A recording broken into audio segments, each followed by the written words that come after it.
In this video, I'm going to show you how to create an L-shaped bar chart in Tableau. Now, these are charts you probably haven't seen before, so let's have a quick look at what these look like. So here's an example of one I created for Makeover Monday. And notice the length of the line looks like the length of a bar chart. Well, and it is. But I'm going to show you how to create these L-shaped bar charts so that you can give your users a bit of a different look, something they'll probably really going to like. Let's get to it.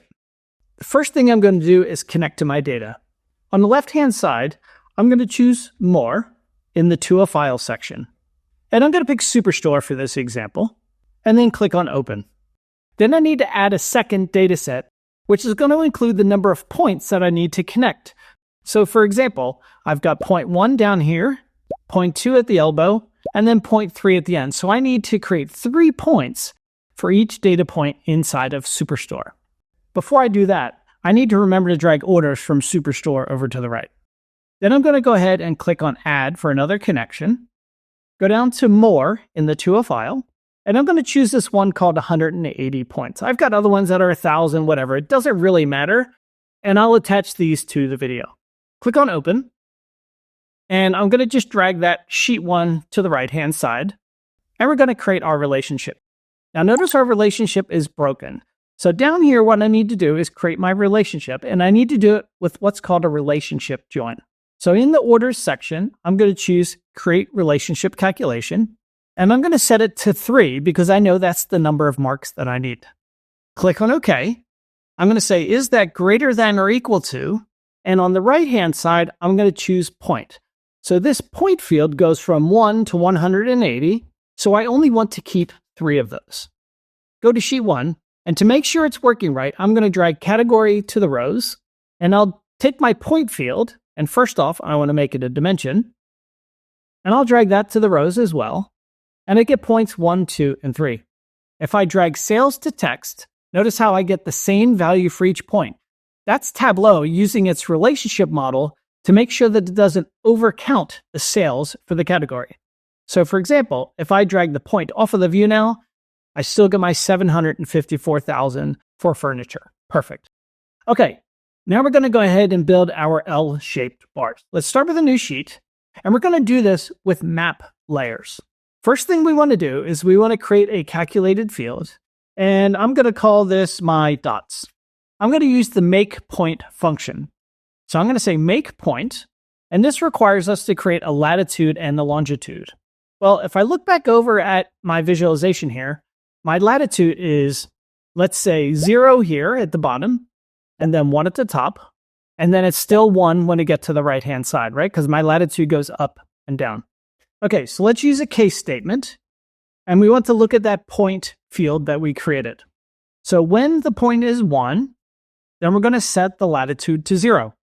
That's going to be the bottom left of the L-shaped bar. Then I need to move up 1 click when the point is 2. So when the point is 2, then I want to go up to 1.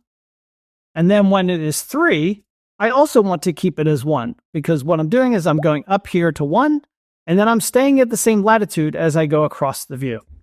And then I'll type in end. And now we need to put in there our longitude. So I'm going to hit a comma, and I'll do another case statement. So case, and I'm going to look at my point again. Now this time, when our point is 1, that's again this bottom left, so I want that to be 0, 0. Okay, so we're going to say when the point is 1, then I want my longitude to be 0. When the point is 2, I also want the longitude to be 0, because I haven't moved left to right at all. I've just gone up the view, so my longitude is still the same. Now the trick is, when my point is 3, then I need to tell Tableau, well, go ahead and go to the right as far as my sales is. Now, the problem is, if you're using a map for map layers, your longitude goes from minus 180 to 180. So if I put my sales here, and let's say it's, 150,000, 150,000 doesn't fit onto a map, right? It's a number that's too big. So what I'm going to do is I'm going to actually write a calculation that returns the percent of total for each bar. That way, the scale of each of the bars compared to each other is still correct. Okay, so I'm going to say when it is 3, I could just do the sum of sales divided by my mustachio, and we'll just do sum of sales again to get our total. And then we need to wrap our LOD in a sum because our numerator is in a sum. And we get a calculation is not valid, okay, because I forgot to put the end in there.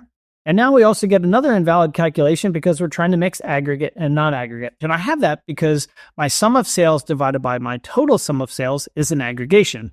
So first, we need to take each of our points and we're going to wrap those in a min, right? So we need to look at our min point. And then we want to say when it is 1, then we want to do the average of 0. When it is 2, then we want to do the average of 1. And I forgot a parentheses up here. And when it is 3, then we want to do the average of 1. And then down here in the longitude, we again want to look at the min of the point. You could do max, you could do min, it doesn't matter. And then when it's 1, we need to do the average of 0. When it's 2, we need to do the average of 0. And then we have our aggregate for 3. Okay, so now we get the calculation as valid. We hit OK. And now when we double click our dots field, we get a map. And let's change our mark type from automatic to a circle. So now we're just getting a single circle on the map. Well, remember over here, we have 3 points for each of these bars. So I'm going to drag my point field onto the detail shelf. And now I'm going to get 3 points. You see we've got one down here, one up here, and one across. Okay, great. So what's happening here is this is my 0, 0. This is my 0, 1. And then this is 1, which goes out to my percent of total sales. So let's drag maybe subcategory onto the rows. And we get something that looks a bit funky. That's okay. You see that you would expect it to go farther to the right, but we'll fix that in a minute. And then I'm going to go ahead and I'm going to change the mark type from a circle to a line. And I'm going to drag my point field and put it on the path shelf because that's how I want to connect the dots. All right, now I want to mimic kind of what this one is doing, where I have a dot on the start and a dot on the end. And again, I'm going to do that with map layers. So I'm going to go ahead and duplicate my dots calculation and edit the copy. And let's call this ends of line. And now what I want to do is I just want to remove step 2 here. I just want the first point and the last point. Click on OK. And now we need to drag that onto the view until we see this marks layer option. So drop that there. Again, change the mark type from automatic to a circle and drag the point field onto detail. Now you'll see we get a circle at the start and the end of each line. All right, great. So now that we have 2 layers on the map, we can get rid of the map background and we still have the map layers available to us as an option. So let's go to Map on the menu, Background Maps, and we're going to set it to none. And also, look what happens now. We get our right-hand side of our line gets a bit longer. So I'm going to change the view to, let's say, fit width for now. So you can see chairs looks like it is our largest selling subcategory. But I want to go ahead and sort these. So on my subcategory field, I'm going to click the triangle and choose Sort. When my Sort window comes up, I'm going to want to sort this by sales. So in this Sort By, click where it says Data Source Order and change it to Field. We're going to sort descending. And in the field name, this is where we choose the field we want to sort by. So I'm going to pick sales. And we'll leave the aggregation at sum. And notice now, we have a nice descending bar chart. Okay, we're almost done. The last thing we want to do is we want to add a label onto each of these bars. You see we've got the subcategory and this one has a percent of total, but we'll actually use the sales value.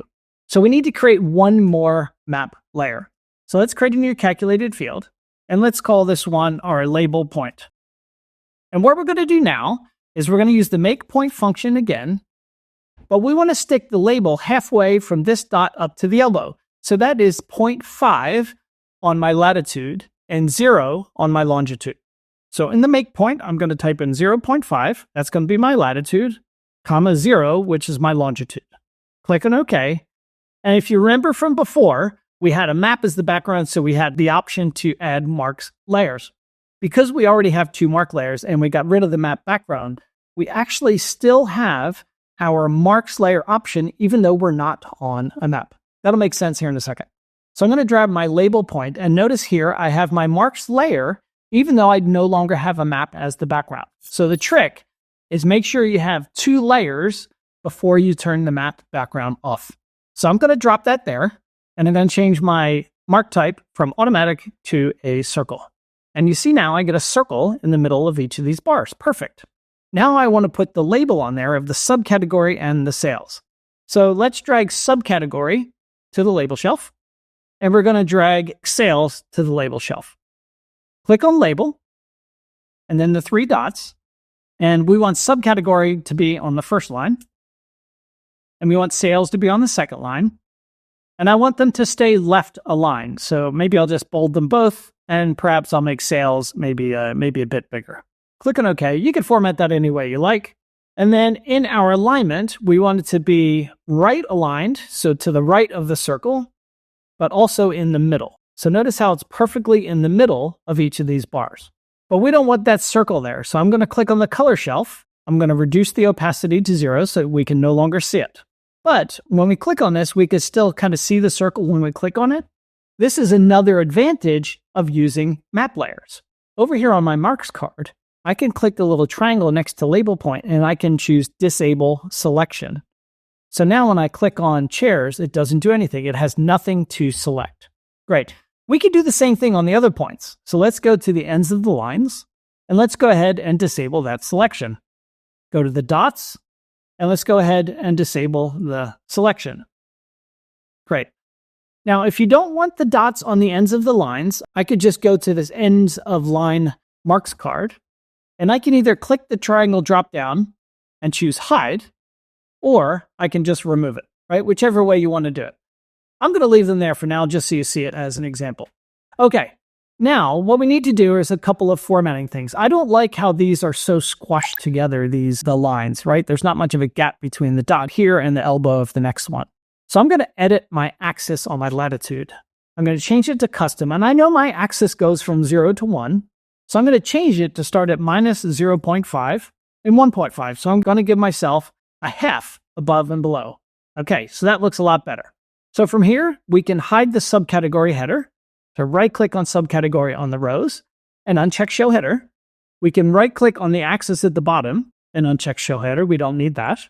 And we can also hide the axis on the left-hand side. So right-click on the latitude axis and uncheck show header. Okay, and we notice how we don't have any tooltips because we set each of these mark types to disable selection. All right, great. So now we want to put this into a dashboard and do a bit more formatting. So let's create a new dashboard. And I'm going to drag this sheet into the view. And maybe I'll rename the title. Let's call this Sales by Subcategory. And click on OK. And notice it doesn't really look particularly great. So I'm going to go ahead and change the size of this. I'm going to make it less wide, or thinner, I guess. Okay, maybe I'll keep going. And I'll make it a bit taller so that my labels show nice and neat underneath each of the lines. Okay, if you don't like that, you can always go back to the sheet. And on the label point marks card, you can click on label and you can move them to a single line if you want. Okay, so that's another option. But I'm just going to go ahead and continue to make the dashboard a bit taller to make it look a bit nicer. Okay, there we go. That looks pretty good. Maybe 1200. How about 1300? That might look even better. Okay, there we go. Perfect. And then I'm going to go ahead and right-click in the view and choose Format. And my lines, I'm going to get rid of my grid lines, and I'm going to get rid of my 0 lines. I'm going to go to my borders, and I'm going to remove my row dividers and remove my column dividers. And there we go. We have our L-shaped bar chart. All right. Again, if you want the text to be on a single line, we could go to our label point marks card, click on label and the 3 dots, and then maybe I'll move sales up to the second line, maybe put a couple of spaces there, and we get something like that instead. Okay. So whichever way you want to format it. So I hope you found that useful. I think it's a really cool looking chart, and it's something that you could show your stakeholders, maybe show them you're starting to develop these really cool advanced skills. If there's anything else you want to see, please let me know.